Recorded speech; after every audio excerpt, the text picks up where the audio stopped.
Just to begin with, tell us about your musical involvement before the Searchers. I turned professional at 17 to join Cliff Bennett and the Rebel Rousers, which was a highly respected band in my local area, West London. Before that, I had skiffle groups and little rhythm groups that I formed at school and went on to play semi-professionally with. But as soon as I saw Cliff Bennett and the Rebel Rousers, I thought that's the band for me, and I eventually taught my way into the job. They were actually recording. They just started to record for Joe Meek at the time, and with their records being released on Parlophone. And I was there from the beginning of those, although we never had any success at all. We had by the time I'd met the Searchers in 1962 at the Star Club in Hamburg, we'd already released about 4 or 5 singles. None of them got a sniff at the charts, but at least we were a recording band and everyone had heard of us. And that led us up to 62 when we went out to the Star Club Hamburg, along with everyone else from the Beatles on downwards, and there I met the Searchers. I believe one of the Searchers' early hits was a song you did do with the Rebel Rousers, is that right? Needles and Pins. Yeah, amazing. Yeah, we were playing it at the Star Club, they heard it. That came about because a friend of ours, a promoter who used to run the clubs around our area, had come back from America and brought back 2 singles that he suggested that we should play. One of them was Little Latin Loopy Loo by the Righteous Brothers, which we didn't take him up on. And the other was Needles and Pins by Jackie DeShannon, which we did. And of course, being a 7-piece band with saxes, it was quite a heavy version with tenor and baritone sax in harmony in the background and the guitar playing the riffs. And we kept all of the original Jackie DeShannon vocals at the end. They kind of run off into a very soulful rant at the end, kind of an ad-lib bit. But then when the Searchers got hold of it, they heard us play it in Hamburg, saw what a good song it was, heard how well it went down. When they needed a follow-up to Sugar and Spice, they thought of that song. But they had the good sense to strip it down. I always think one of the major things about the Searchers' success was their knack of musical asset stripping. In other words, they wouldn't just slavishly copy a song. They would look at the whole thing, decide where the bad bits were, remove those, and increase the good bits. And that's what they did with Needles. They repeated the first verse right at the end. It made it so much more commercial. So was the bass your first instrument of choice? No, not at all guitar. It still would be now if I had the choice. Yeah. I was just no good at playing the thing. I was a rhythm guitarist. I mean, I was a lead guitarist in my little semi-pro band in the very early days, but that was only because no one else could play at the time either. When I joined Cliff Bennett and the Rebel Rousers, I was on rhythm guitar, and which was something they didn't need. A guitarist had just left the band, and they weren't actually going to replace him. But I talked Cliff into believing that he needed the rhythm guitar and he needed my harmonies, so just to join the band. But when we had a bass player leave at the end of 61, it was much easier, more economically sensible for me to take over on bass than to replace the rhythm guitarist, and that's what happened. So how important do you look back on those Hamburg days in terms of your grounding as a musician? Very much. It brought us into influences from outside the London area. Transport was difficult. Roads weren't as good in those days. So although we traveled, we never traveled that much or that far. And you didn't really realize that there were whole musical scenes going on in other cities. And I'd never really known about Liverpool. I knew it existed as a city, but I didn't know there was anything special about it until I got to Hamburg and met all these Scouse musicians and heard that they were playing a kind of heavy rhythm and blues-based music in the same way that we were, against all the other light little pop acts at the time and the pretty boy pop stars. And it allowed us, we certainly learned for them. They took a lot of our songs. We were doing songs, I think things like Watch Your Step and Money, a lot of the Liverpool groups took. And then we took some of their repertoire, Tricky Dicky and, Some Other Guy we took from the Big Three. So we were all learning off each other. And certainly, it was a great experience, and you got to play alongside your own American heroes, and you had to play about 3, maybe 4 hours a night, so you had to fill your set with songs, and therefore you rehearsed a lot and improved. Were you a Searchers fan before you joined the group? Not essentially. No, I didn't go away raving about, I think they're a wonderful band. I thought they were a nice band, and they were really, really nice people. It was my grounding was much heavier than that, so I would have gone for, I suppose I took more notice of the big three than the Searchers at the time, although I did enjoy their harmonies. I remember the first time I saw them was when I walked into the Star Club in the afternoon of the day after they arrived, and they were rehearsing Walk Right In, which was the song by the Rooftop Singers, which I hadn't heard anyone else try to do on stage, and they were doing a very good version of it. So I liked them, but I wasn't an ardent fan, as you would say, except of them as people. So when the invitation came to join the band, did you need much persuading? Strangely, yes. I turned it down. Oh, really? It was really weird. I was a friend of Chris Curtis. I was a friend of the whole band, but Chris used to spend more time in London, and he had a great sense of humour, really, really funny guy, great, terrific company. We used to meet up and go out to dinner in London, and we were at a restaurant called Antonio's, a Spanish restaurant where they had flamenco dancing while you ate, and he explained to me that they weren't getting on with Tony and that they were thinking of having a change in the band. This would have been in kind of June 64. They just released Someday We're Gonna Love Again, and it was obvious what he was going to say. He actually didn't pose the question, and then he said to me, "But I suppose you're happy with Cliff." And I said, "Well, I wouldn't really want to rock the boat because we'd just been signed by Brian Epstein, and I don't know if that would make any difference to their career. I'm a bit scared of all that." And he said, "Well, yeah, to be quite honest, I think it might make a difference the way Epi looks on things." So we didn't talk anymore. I didn't really want to be faced with that kind of decision. So I left it at that. And a couple of weeks later, we were on tour in Ireland. I can't even remember what the town was, small town in Ireland. I was walking down the high street with one of our sax players, and for whatever reason I told him about it. I hadn't mentioned this offer to any of the rest of the band. He was absolutely astonished. He turned to me and said, "You've turned down a job with one of the biggest groups in the country. You're mad. Get on the phone, ask them if they still want you in the band, and ask them if they want a sax player as well." So I thought, well, God, maybe it's right. Maybe I'm being silly here. So I did get on the phone, which wasn't easy in Ireland in those days because you had to book long-distance phone calls. And I'd also lost Chris Curtis's number. I didn't have it away with me. So I had to talk ex-directories into giving me his number, which I managed to do. Amazing. Anyway, I got through, said I wanted the job, and that's how things happened.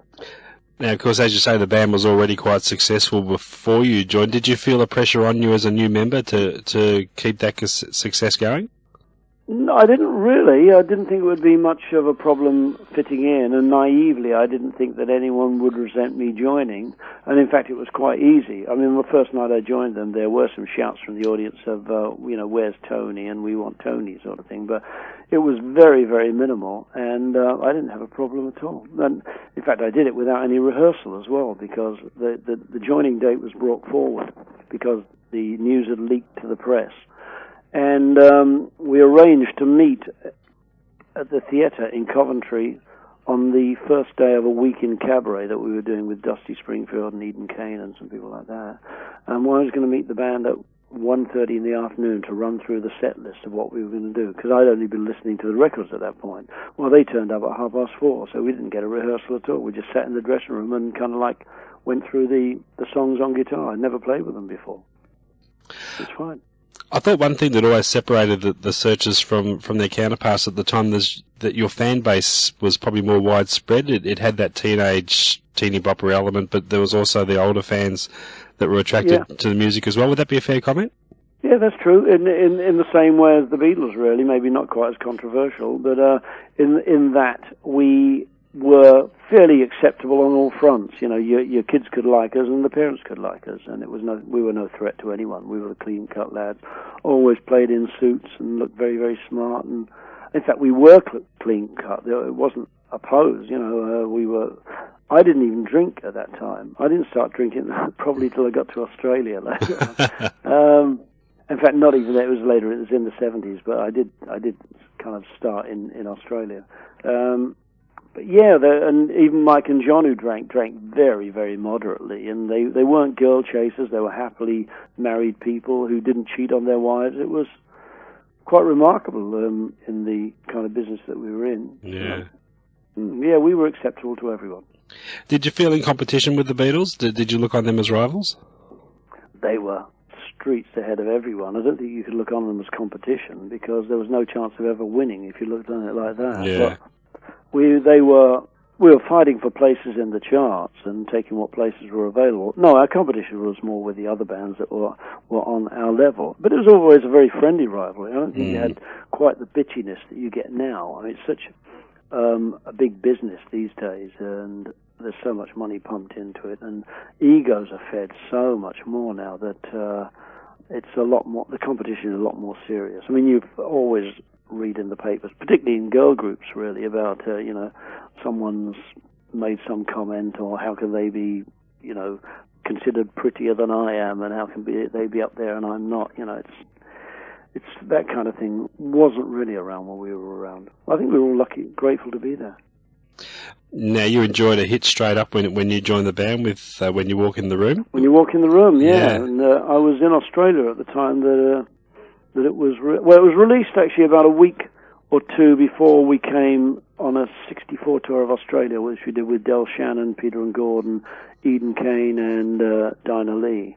And it started moving before we left, and it started shooting up the charts while we were in Oz. So when we were in Sydney, they took us out on a boat into the harbour. And what's that little island in the middle, not far from the bridge? I don't know what it's called, but they filmed it wasn't a video, it was actual film, and then flew it back to England for Top of the Pops because they had nothing to put on the show as we were racing up. So unfortunately, the film doesn't exist anymore because the BBC, in their wisdom, saw fit to scrap almost all of the 64 stuff. They didn't think it was worth keeping. Oh, that was a very memorable little video of us with the bridge in the background and the opera house in the background and a sailing ship going by as we sang the song. I'd love to have seen that again. Oh, it'd be fantastic to see that again, yeah. Were you confident of that song's success but once you recorded it? Certainly that one, yeah, much more than most of the other ones we did. Yeah, it was just a classic pop song. It's still the biggest one on stage now. Even it didn't get as high in the charts as Needles and Pins. It made 3 and Needles was number 1 and probably the iconic Searchers song, but we always put it after Needles and Pins in the show because it has more impact, it's much more singable, it's just a better song. Better song in direct pop terms. Yeah. Do you think it's the one that's probably stood the test of time better than most? I think a lot of them have stood the test of time, but it's my particular favourite. I think it's the audience's favourite. I think the 3 that would stand out over the years would be Needles and Pins, When You Walk in the Room, and probably Sweets for My Sweet. Yeah. And America Love Potion number 9, of course, because that was the biggest hit we ever had there, but that wasn't a single in England. Now, in the 70s, when the hits started to slow down, you started playing different types of venues. Did you, as a group, have to alter your stage persona to play to a more listening type of audience? Yeah, very much. Yeah, it was. It wasn't actually. Didn't even wait till the 70s. I mean, this started about 67 was the time we went into cabaret, and cabaret was the big thing. We weren't really big on the theatre or ballroom circuit anymore, so most of our work was in cabaret, and there was an awful lot of work out there for very little money, I might add. We were working every hour available for a pittance, really, but it was a learning process. We were suddenly faced with an audience that didn't scream the minute you went on. We were doing a longer set on stage. I mean, when we were right at the top, our spot consisted probably of about 6 numbers, maybe 7. When you went in cabaret, you were doing, and it seemed like a long time, it was about 45 minutes. That's nothing compared to the time we do on stage now, but 45 minutes was quite long for us. And you had to analyze the show that you were putting on, try and put in things that were audibly and visibly different or paced or contrasted. You have to have slow songs juxtaposed with something of a different kind, fast, slow, bring them up to speed again. All these learning things about how to put a show together. It was sometimes a bit frightening, a bit tedious, and I had to talk to the audience. That's why I started learning to do that. But in the end, it proved absolutely invaluable. Did you find yourselves either consciously or unconsciously taking the focus away from the recording aspect of the group? It became more focused towards the performance side? we were always a live show. That's where our money came from. The records never brought in any money at all. I mean, they brought in money, but it was minimal. It's not like today. I mean, concerts are arranged to sell the records. At least they did up to a few years ago. Records don't quite sell in the same quantities now. But our royalties were absolute pittance. We were getting, I think, 2.5%, which was really, really nothing. So everything was geared towards making money from live shows. Of course, if you weren't a recording band, then you lost a lot of your validity. So we were always very, very concerned about getting into the studio and trying to get hits back. But once you've lost ground, it really is a bit pie in the sky. You know, you lose all objectivity as well, because you've lost the thread of how things should be, or you haven't got your finger on the pulse of what's important or what's trendy in pop music. Plus the fact of loyalties go out the window. I mean, pop music has always been as much about selling young bodies to young people as it is selling music to young people. So the fan base tends to stay in that 13 to 19-year-old age group, or it did then. And once you were out of that, it was very hard to gain ground again. You became a nostalgia act very quickly. Now, the circumstances surrounding Mike leaving the band in the mid-'80s, what exactly happened there? Funny you should mention that. I'm surrounded by court papers here. Oh, really? I've been getting things in order because I'm writing my second book. I wrote a book called Traveling Man about 4 or 5 years ago, which was a humorous look about life on the road for a band. It's still in print now. And I covered the court case in a couple of chapters in that. But I've now decided to do the official biography, which I'm about 3/4 of the way through, and soon I will be coming up to that 1985 period where it all kicked off. So I've been going through all the court depositions and the undertakings and the wrongful advertising, and oh gosh, it's a minefield. But yeah, I don't know how much of the story people know, but it was totally unexpected. You know, we were in the position of a lot of bands where you have lost ground and you're mainly concerned with keeping the whole thing going and not have to face the real world and have music business give you up. So we were fulfilling all our engagements. We weren't getting along great. You know, we'd grown too used to each other. There were sometimes not very, very good atmospheres, although we didn't have many out-and-out rows, so it wasn't like that. It was a bit like a marriage, you know, where you think, oh, this isn't as much fun as it used to be, but it's too big a thing to throw away. So we were carrying on, and then in the latter part of '85, we were on a tour of Scotland, and I was actually staying at the house of the promoter and his wife, because he was not only a promoter, but they were friends of ours, and the others, I think, were staying in a hotel. Driving back from one of the shows, he said to me, can you keep a secret? And I said, yes. He said, yeah, you promise? I said, yes. I said, well, Mike's leaving the band. And it was like a hammer blow. I couldn't believe it. Apparently, he'd decided that he wanted to form a band of his own, and he'd gone and asked our promoter if he would take charge of his bookings. And so this was a real kind of blow, and he kind of vaguely told me when all this was going to happen. And I didn't know how to deal with this, because I actually just made a promise. I'm a very moral person, I couldn't break a promise, and I was running the band with John, well, it was John, Mike, and ourselves, and then I had to figure out how this was going to come out in the open, and I didn't actually mention anything to John. I had sleepless nights, and it was a big worry. At the end of the week, I was going off on a holiday to Corfu, and I rang through for my messages from Gatwick Airport, and got a message from John asking him to ring him very, very urgently. Rang him, and he said, I've got some bad news. I've heard Mike's leaving the band. I've had promoters ring up and tell me that the Searchers don't exist, and that the new Searchers now existed under Mike Pender, and I should book them.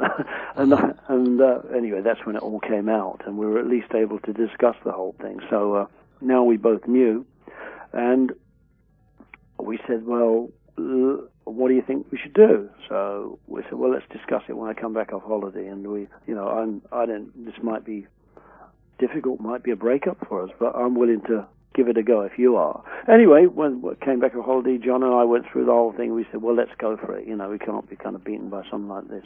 We dug our heels in, and it ended up in all those court cases, because we came to agreements about what Mike should be allowed to call himself, because there were no hard and fast rules about what happened. We were a partnership, and there was no partnership agreement about as to what would happen in this circumstance, and the law was very, very vague about it. We discussed it, and no one could give us an actual hard and fast judgment. So we decided to get an agreement with Mike about what should happen. We did, and of course, we kind of split and got our new member, Spencer James, and we thought all was happy, because it was so easy when we eased the new group into the public very, very quickly.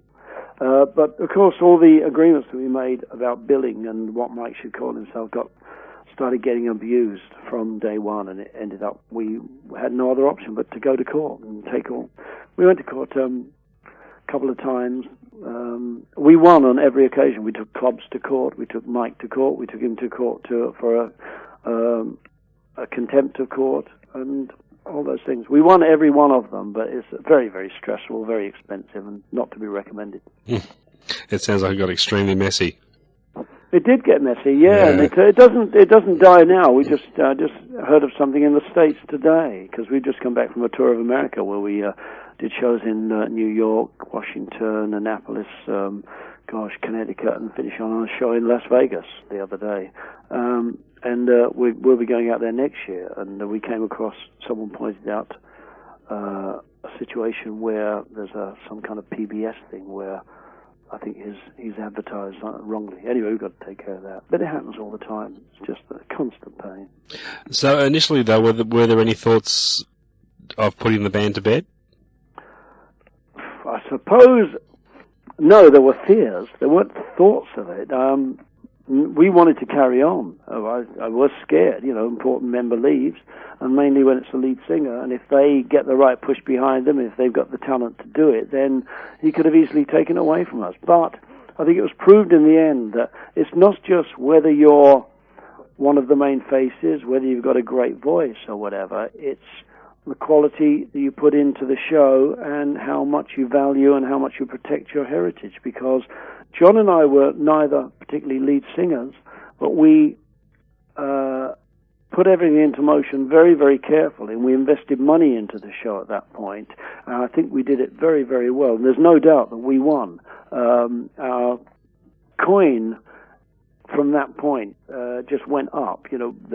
Strangely enough, Mike left at the end of 1985, and from 1986 onwards, the nostalgia boom kicked in. We went into the most successful period of our career, so financially and artistically, although not record-wise. We did a package tour of America in '86 that was so phenomenal that we brought the idea back to England, and the next year we started the Solid Silver 60s tours, which have been going for 20 years now, and we've got another one going next year, and it's just been amazing. But we did take a lot of care, particularly in the construction of the show. It's unrecognizable compared to the shows that we did before that point.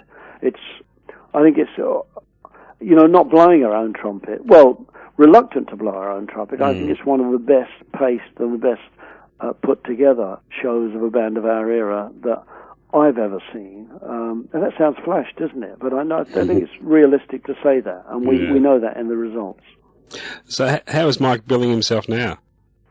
Well, I can't tell you about today, but he's only entitled to bill himself as Mike Pender's Searchers, right. But every word, letter must be in the same size, style, and colouring. Right. We would have preferred it to be totally different. It's still confusing, even as that. But as I say, the area was a grey one, and we came to the agreement in order not to go to court, but we should have just gone to court initially, because I think probably we would have ended up with sole use of the name at that point. Yeah. But anyway, we made the agreement. We're sticking to the agreement, but it still gets abused. But that's the hard and fast facts, and I can all state this with impunity, because, as you know, I've got scattered around all the court records, all the depositions, and all the agreements. It's facts that are irrefutable. Right, but if he sticks to that billing criteria, you're comfortable with that? I don't like it, but yeah, we can't argue with it. You're stuck with it, yeah. Oh yeah, we're stuck with it. Yeah, no, we would never cause any problem if the agreements are stuck with. But most of the time, it's not like the early days. We used to come across it constantly. Every now and again, we get a few a year that we have to warn off, and I don't know when there'll be a big one if we'll have to take it back to court at any point. But it's one of those things you learn to live with. Sure. We only deal with Mike through solicitors now, really, if we speak to him at all. It's a situation that won't change. The wounds won't heal, particularly with John. John can't bear to be in touch with him at all. So how and where did you come across Spencer James to replace Mike? It was John who noticed him. I didn't notice him at all. We were doing a pub gig when Mike was with us. This was must have been in 85 at the Red Lion in Hounslow, which is not far from my house. John watched the support band, and it was Spencer James in the support band. They were doing basically a 60s show, although he was a lot younger. He's 10 years younger than us, and looked a lot younger at that time because he was very, very boyish, blonde hair and all that. Very good. He is, isn't he? Yeah, and John was very, very impressed, and I didn't know about him at all. But when this whole thing happened, we were, scouting around for possible replacements, and John had actually got in touch through his agent and invited him to come along and have a meeting with us, which he did. And we just didn't go anywhere else. We thought this is all going to be too messy and takes too long, and this guy's fine, and we'll go for it. And if it doesn't work out, then we'll change again. But it worked out from day one. So John and yourself are looking after the business side of the band now? Yeah, we own the name, The Searchers. We are we have the company, and it will be ours forevermore. And we have good relationships with the people that are in the band now. Spencer's been with us for over 20 years, and even Ed, our new drummer, has been with us for 8 years now. And it really is, at the moment, it's the happiest time we've been. A lot of that's due to Ed joining, who is such a catalyst for good humour. He's just one of the funniest people, and he's relaxed us all immensely. So the last 8 years have been great. Is touring today still as enjoyable as in the peak days? I make no bones about it. I actually love touring today. I couldn't think of a better job, and I'm not. If you interview people, I think if their career's going on, then they will say the right things to justify what they're doing. I must stress, I'm not saying any of this to justify. I actually love every night going on stage, and I hate going in recording studios. I find that absolutely boring and horrible, and John loves it. Yeah. That's his element. But I loathe it. But going on stage to me is as big a thrill, or maybe a bigger one now, than even in the early days, because I get to control the whole thing. I have to do all the communication with the audience, and I really love doing that. It's the one area where I've found that I'm kind of in charge, and I can do it properly. I've always been an average musician. I would never make any bones about that, and I'd love to play better, but I don't. But handling that side of it makes me feel very, very satisfied, and I do dearly love. And we got a great better quality of work these days. I mean, America last week was just terrific. Every different venue, and we get to see all these countries. I'm off on a cruise in 2 days' time around the Mediterranean. We perform a couple of days on the boat and get to see all these wonderful cities, Venice and Dubrovnik and Corfu and places like that. It's a good life. Well, I guess being in the business as long as you have now, you've earned that right to have a quality of work rather than a quantity. Yeah, but I think you get out of it what you put into it. I think one of the things about our shows is that people get in touch with our website all the time, and they do say, it really looks as though you're enjoying what you do. And we do enjoy what we do. And I love the travelling. And again, I've got to... I hate to actually say it like this, because it sounds like I'm slimy creeping to you, but I've always said, and people will confirm this, that Australia is just a magical country for us. I've loved going there for years and years, ever since I first went there in '64. We do it once a year now, and it just gets better and better, and it's a country that I can't wait to get back to.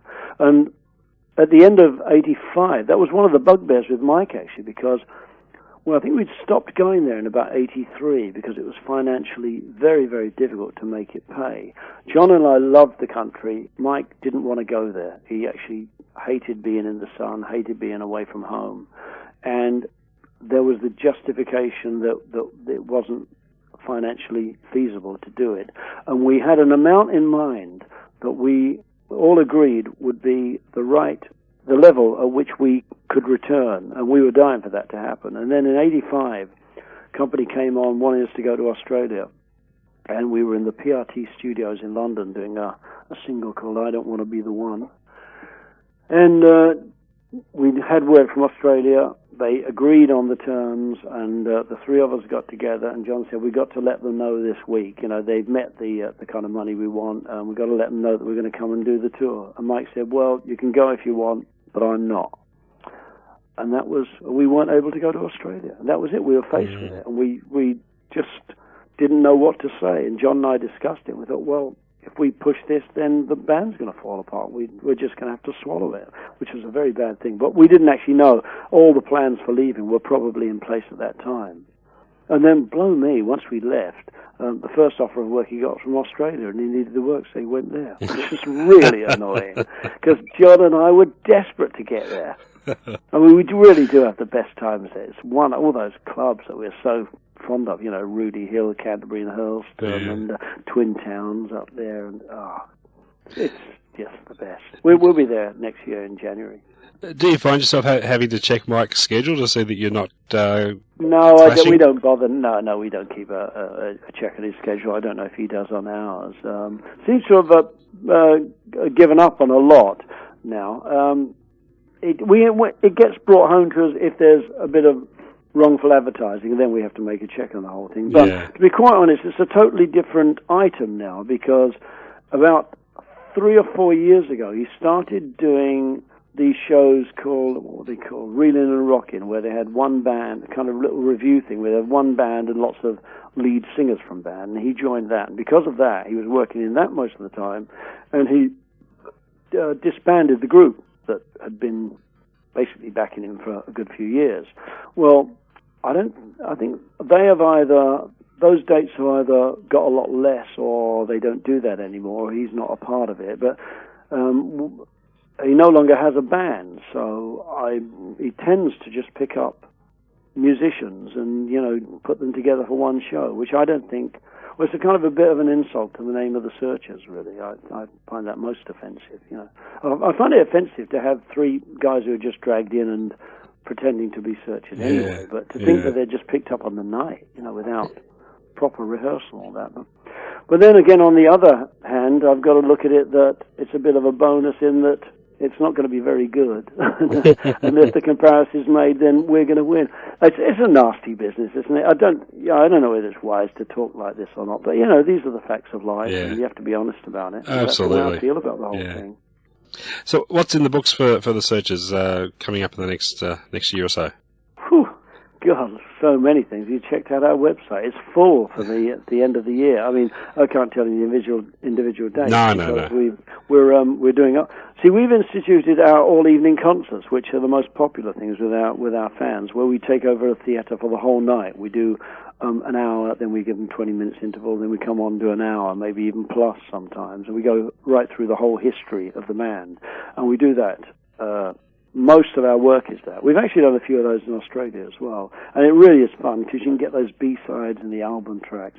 There's an awful lot of those coming throughout the rest of the year. We've got 10 days in Denmark coming up. We've actually got a tour of Ireland coming up as well. About I think it's 10 days in Ireland. We haven't done Ireland for a long, long time. So if you check the website, which is the-searchers.co.uk, you'll see that it's absolutely enormously packed schedule. Then next year, January we'll be in Australia and New Zealand for the most part of January, going into February. As soon as we get back, we'll be on the Solid Silver tour, which goes right across England for, I think it'll be about between 60 and 80 dates. One of those packages, which I believe at the moment is ourselves, the Mersey Beats, John Walker of the Walker Brothers, and Wayne Fontana.